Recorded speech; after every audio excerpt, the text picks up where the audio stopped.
give a fuck? Why do I give a fuck? Why do I try so hard? Why do I care so much? Welcome to Why Do I Give a Fuck? A cross-cultural conversation between myself, Deanne Tate, and Johanna Thompson. In these times of great struggle and possible shift, we ask ourselves, why do we give a fuck about any of it? How does the lens we see the world through impact what we see? And what do we do about it? All right, so it is post-election. I am completely off of U.S. territory right now. And I guess America wasn't ready to elect a Black woman president. Yeah.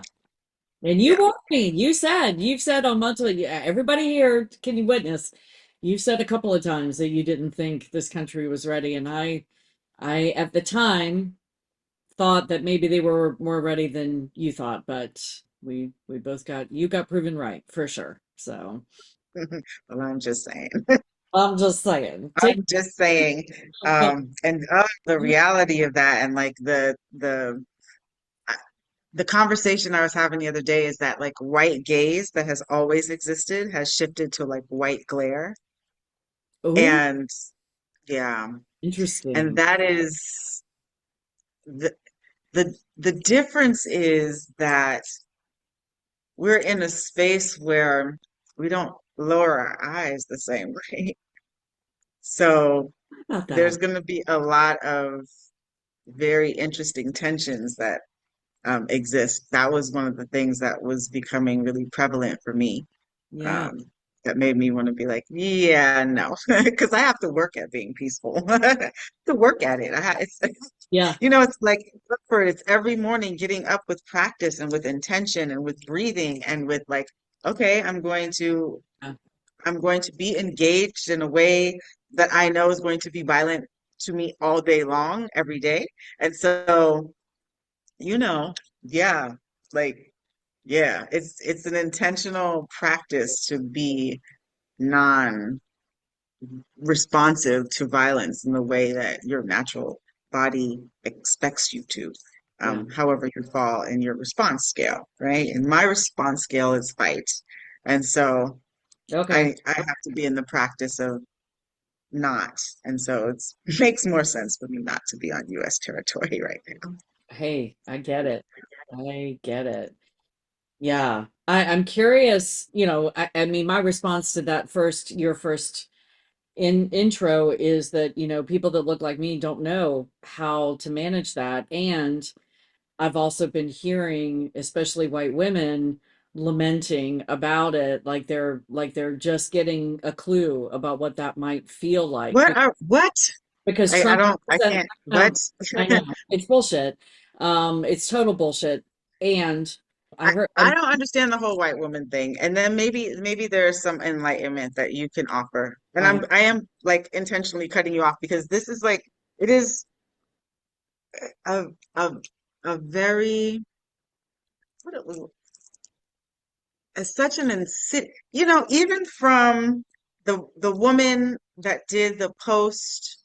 I don't remember. We had a conversation about it on our podcast, and I just can't think of her name in this moment. But she was talking about sitting around the kitchen table and what white women knew that they oh, needed to be doing in this moment. that was the And it rebuttal. was a call to action, the rebuttal. And Yeah. it was a call to action. And she used specific language that was like such a intense and strong dog whistle that it took my breath away at the time. And Mm, it's like white women did exactly that call to action that was asked for around this kitchen table ideology to the complete, utter, like how weak and how weak I just the level of weakness because to your own harm, yeah. to your own harm and violence for what? For positionality? To to not have any autonomy? That makes no sense. It's so And then they're I gonna love that. and then they're gonna lump it in with, but we suffer under the patriarchy. So that to me is what I'm hearing. That's what when I don't have many white. But you're choosing to. I know. I know. You It's are actually making a decision yes, to oppress yourself under the patriarchy. So I don't even want to hear it. about What it. like what is like Yeah. And I then don't manufacture and wear blue bracelets so that yeah. I know. I somebody sent that to me and I was like, "Oh wow. Yeah. What? Yeah. Yeah. How, I know. I don't explain your people." I mean, it's how we've been operating for 400 years, right? I mean, it is so embedded in us to do that that I would imagine as I move through space in the coming weeks and months and 4 years, having conversations with other white women, especially talking to them about it, it's going to be more of the denial and the obfuscation and the whoa, but we suffer under the patriarchy, but we're and it's like y'all are voting for him, and but no, I've got my blue bracelet. I mean, the bullshit plausible deniability crap is just it's just it's tired. It is tired. Any white woman out there listening to the sound of my voice, it's fucking tired. We showed up, y'all voted for him. I didn't vote for him, but y'all did. And then you're going to turn around and make like the victims, just like Israel's doing with all the shit that they're doing. This playbook is so old and so ensconced. And, I think the next 4 years for me is just going to be calling bullshit any place I can, any opportunity I can. I called bullshit on somebody yesterday, and they weren't a white woman presenting. They presented as male, and I believe of a marginalized community, Hispanic, somewhat. I did not know how they identified, but they entered into this dialogue with me about how this isn't Palestine's not our fight, and all of that. And it's just like that's the kind of I stay in my lane and talk to white people mostly, but that's the kind of stuff that, the conversations, and anybody white listening to this, you need to spend the next 4 years calling bullshit every time that comes up, every time that happens. Otherwise, you are just as guilty, or we are just as guilty as the people that actually voted for him, if we're not stepping into that space and calling bullshit when it shows up, because that's why that narrative keeps going, all of this time, Hmm. because nobody holds them accountable for it. I mean, nobody that looks like me, nobody that holds power on their argument and in their narrative. And Is so, that what the benefit is? Like I'm trying to really understand, especially for white women in yeah, particular, like yeah. what is the benefit in like what's the actual core of benefit in decision making that aligns with something that would be harmful to you? And I'm not sure I understand the question. So I'm going to ask you to, if All you right, can, so like why are white women continuing to vote for somebody like Donald Trump? Like where do you benefit in that? yeah, yeah. I think it goes back to that narrative or thought process around women being the woman behind the man. Like I'm remembering, and I think we've joked about this in past episode, not joked, but brought up the line from the movie My Big Fat Greek Wedding, where the mother figure says, the man is the head of the household, but the woman, she's the neck, and she can turn the head any way she wants to. That whole trope is very common in it was common in my upbringing. The woman wore the pants, she was the decision maker, the man was the wage earner, and maybe he wears the pants on the outside, but the women are the ones that pull the strings from the inside. That power structure, I think, in some twisted way, whiteness, especially white women, believe that power structure is worth defending even at their own personal cost, because they believe maybe that they can go to their man in a moment of need and demand to get what they actually want, even if their power has been taken away, even if they're I don't know, I'm And still it doesn't make any sense because nothing. that is not actually what's happening. No. They're actually saying, no, we're not going to give you anything that you think that you're demanding. We're actually taking that power away. What is the psychology of that? So it's something different. It is this wonderful underlying desire and need to be the pedestal, take care of me, weak thing in culture. Because it's not the first thought that comes to mind is because it's not real. Like the trope is that we are weak and demure and subservient and all that bullshit, but we also owned, Vicious. yeah, we also owned, many of the enslaved humans that our Hmm. husbands supposedly own. That we actually do wield a lot of power within our households and within our conclaves, right? And as much as whiteness wants to, especially white women want to go, oh, but the patriarchy, we still think we have control over the patriarchy because we think we've got, excuse my French, got their dick in our hand, right? And so we control ultimately that, we control whether or not they get their needs met, their physical needs met. And men in a lot of ways are driven by their physical needs. They're driven by that impulse way more than women tend to be.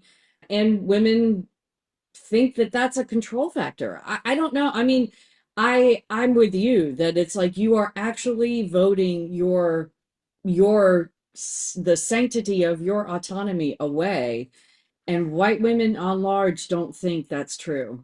It won't they'll huff and puff like they think it's true, like we'll all show up to DC with pink pussy hats on and say it's not true, but in reality we really don't get it. That's the only So thing, fake. only logic in my head that makes sense. But that we can look to mirror outside, that's another thing in whiteness. I don't know if this happens as much in other cultures, where what we put out to the world can be so vastly different than what is actually happening. Like Yeah. there's consistently a narrative. And I grew up in this shit, what the outside world thought about my family was worlds different than what it really was. There was incest, there was violence, there was all kinds of things happening behind closed doors, but to the outside world, we had it all. We had the money, we had the power, we had the position in our hometown, we had all that stuff. That happens in whiteness families so much. Dare I say, almost all the time, and I don't know, maybe socioeconomic changes and differences impact that differently, but it just occurred to me that that's a thing, and this is like a Would great offer that example. regardless, yeah, regardless of socioeconomic status, I think that humans behave in human ways with Mhm. each other and that there is a lot of harm and violence. But the thing that stands out to me in that is that no matter what socioeconomic status, we are all acting in those ways, right? So that should connect our humanity to be able to recognize each other and recognize our responsiveness. So, like, as I'm thinking about this moment for people in power to not believe that there is a mass of folks who are also building power is not an intelligent and strategic way to be thinking. Like, Yeah. you don't have a non-responsive group of human beings that exist anymore, and information is being shared. And the number of people that are having an inequitable, unequal experience, the gap is growing so much more distinctly. That is not sustainable Mm-mm. Mm-mm. in any way, shape, or form. So we need to be really thinking about how it is that we can exist together while I'm hearing that there's this entire like facade of Yeah. there's a facade that's happening that's not going to help us Yeah. to be okay. I know. Because it's not even about the black and white gender thing. It is about like a complete separation of like wealth and who is becoming subjugated to a single smaller group of people's decision for your entire life and being. Right. And that is scary. Like that's like y'all think beyond yourselves Right. Right. for a moment. We've never had to. Yeah, I know.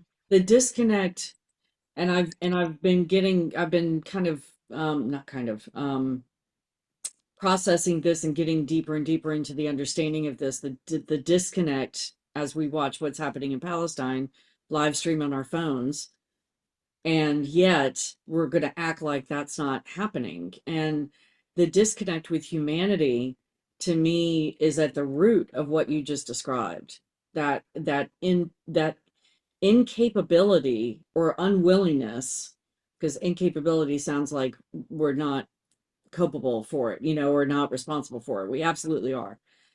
And but the disconnect to humanity, to our connectedness, to our connective tissue with each other, and how that's manifesting within whiteness, but also within other cultures, other marginalized cultures that are, I mean, this gentleman I was having a discussion with yesterday, telling me that's not his fight, that's not his. There's nothing we can do about it. We're not going to stop those people from being killed, so we just need to focus here. And I didn't know what to, it's not my lane to push back, but I just said, I think it doesn't impact all of us. I think everything does happen, everything is connected to, to what's happening here. And yeah, it just reminds me that we haven't gotten to, you and I've talked about this before, that I feel like awakening to whiteness is similar to like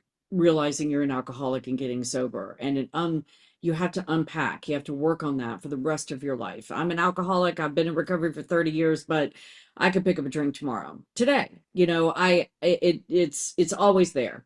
And so the unpacking of it is just, it maybe we're getting closer to a bottom, but I don't know, because we're allowing. Also, the entire map is red, and Yeah, they're talking about it's the economy. yeah, yeah, What? We can't, we have to call a spade at this point. yeah, It is, we have to just acknowledge that there is a narrative shift, that there is a huge white backlash, that white folks are scared about what position and power looks like. And so they are doing what we folks that get scared about their position and power do. yeah, And how are we going to be responsive to that? The first thing is just to be acknowledging what it absolutely. is what it, yeah. You said And something. there's a very clear message. Oh, sorry, I didn't mean to cut you off. You said something super powerful in the beginning, that, and I don't remember exactly what the full statement was, but the suggestion that this is happening with a group of folks who are no longer going to lower their eyes. I don't remember. Do you remember saying that? I don't remember exactly Hmm. what the full statement was, Yeah. but that's, true and game changer, and also just heightens the level of possible violence for, Mhm. yeah, and for you and for anyone that doesn't look like me. I And mean, you can feel it. Well, yeah, I can feel it in the air. yeah, Not a comfortable place to be. When your survival instincts kick in and you can actually feel them, yeah, that's a little bit, that's a different place to be existing. right. Not okay for me at No, all. I get it. Yeah. So, I wish I've said this before. I wish I had the answer. yeah, I All know. I know that I can keep just moving forward and, calling it in, calling it out, being, like you said, being an accomplice every chance I can get, and engaging Mhm. folks in awakening to their own responsibility in all of this bullshit, and not fluffing it off on the economy, or, well, I mean, do I think it had somewhat to do with the fact that the Democratic candidate was a black woman? Sure. But to win that handily and to make that map as red as we've seen it probably since I mean, I haven't heard the statistic, but my guess is that it hasn't been that red since the 60s, maybe. My guess is that it actually has been, and people are just like, all right, we can do this Oh, now. yes. That's what I actually believe because it was just too easy Yeah, and it's too that's a clear.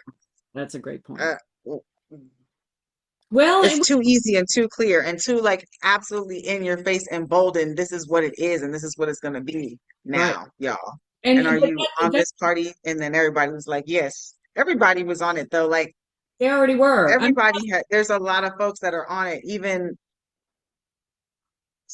all over the place. So that actually goes to the conversations around the fact that the Democratic Party has gone so far right that it's really just right light, in terms of, and to your point, that people have been voting Democrat maybe for the past 12, I don't know how many years, 16 years maybe, really were still Republican in their mindset, but they voted Democrat because it just made them look like a better person, right? And maybe the rubber, when the rubber met the road, even though Kamala was very conservative, is very conservative, and very conservative. many people in the Democratic Party, said no, she was more right than, Biden, than Obama, than, so yeah, but it was like, nope, we're going red. I mean, he swept every swing state. It just, you know, It's a very clear message yeah, that we very, cannot at this point deny in any way, shape, or form. mm-mm, And so, what is the responsiveness to it going to look like? yeah, Uh, is the, is what I am curious about, and is the question, and hoping that we can be in the energy to have like to be talking about it honestly.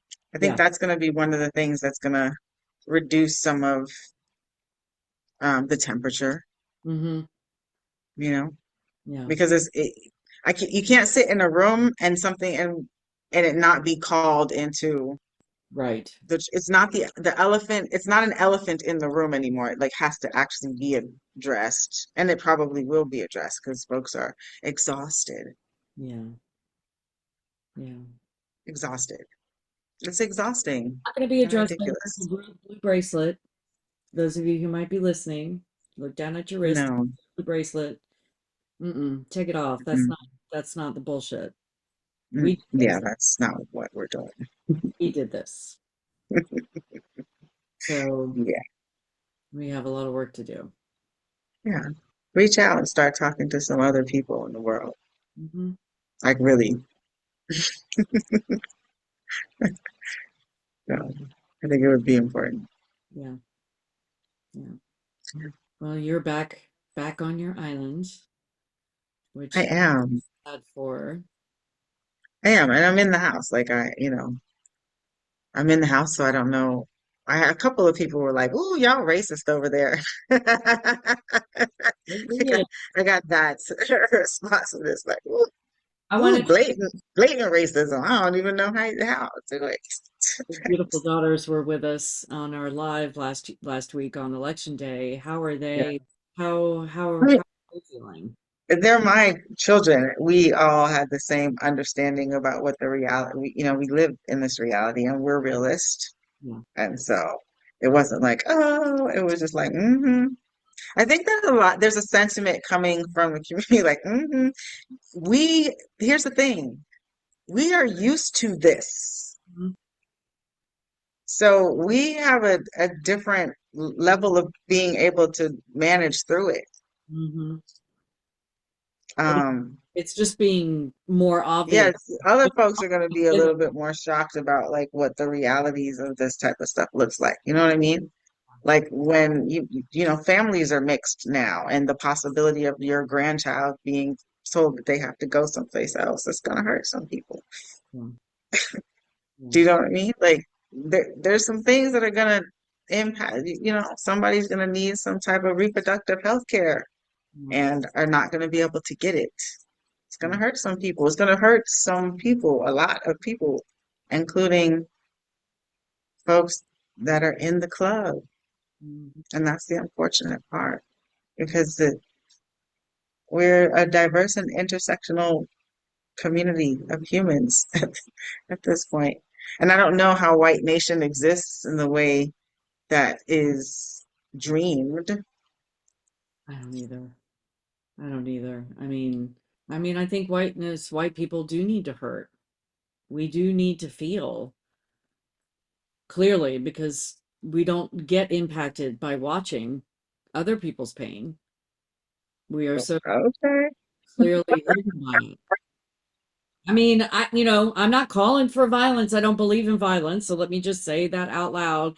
I'm just saying that circumstances, we don't often learn. If we think about our children, right? And when they're growing up and my daughter would fall and I wouldn't rush over to her immediately because I wanted her to learn that she was okay. I wanted to learn that she could pick herself up again. There are lessons that she could learn by going through stuff without me having to save her all the time. And whiteness doesn't know, we have absolutely no skill set. We are like toddlers because we have Mm, always been protected. We have always been picked up and coddled and showered with, you know, kisses and all the things that make boo-boos feel better, and it's bullshit. And mhm. so we have no skill set and we're not going to hit our bottom unless we feel it. And so I don't know what that looks like. I don't, because I know what I do know is that when whiteness starts to feel it, that there are other surrounding groups that are feeling it 10 times worse. So even saying it out loud feels like a a statement of, asking for others to hurt more. I don't know, I'm not being clear, but I just want to acknowledge that it's not in a vacuum, it's not in a bubble, and when we actually feel that hurt, there are others that are feeling it 10 times worse. And so, but I want other white people that I talk to understand that. And it's amazing how much we don't. And maybe because we just Yeah, have, and after this election, I don't know how much you're going to have to. There's a trifecta that is happening well, but in our things, legislation and government, and we know that white people make and create laws that will comfort and position them. I mean, but most I'm of our institutions exist in that right right. now. But I'm curious if some of the things that the administration is planning on doing, namely getting rid of the Department of Education and getting rid of, you Health know, and Human Services health, ish. yeah, and that kind of stuff, that really big sweeping stuff, which is going to impact white people, which is going to impact whiteness. I think the elite believe that they're untouchable because they've got the money to pay for whatever they want access to. And so it will happen that we will feel it. I mean, if the Department of Education goes away and our kids have no place to go to school, it's not going to be, that is going to impact us, us being, the dominant culture. Working class people. Yeah. So I don't know, I don't know. I don't know if we might have reached a turning point that doesn't necessarily buffer all of whiteness from the impact or the repercussions of what's coming down the pike. But I don't know. I mean, more will be revealed for sure on that. And Mhm. all I And know is that's that equity gap that I'm saying is growing and imploding right, on itself because right, it's not sustainable right, right. for the larger mass of human beings that exist in the world. Well, I want to say out loud that I appreciate your willingness to still be in dialogue with me about this stuff because, just why. So, Yeah, I'm gonna offer you're welcome. yeah, I get it. That's yeah. Why do I give a fuck? Why do Thanks for I joining give a us. fuck? Until next time, Why as you do I move try throughout so your day, hard? Why am I continue to so ask yourself, attached? Why do I give a Why Do I Give a Fuck is produced in collaboration with Johanna and Deanne. Music by Norwegian musician Water. See you next time.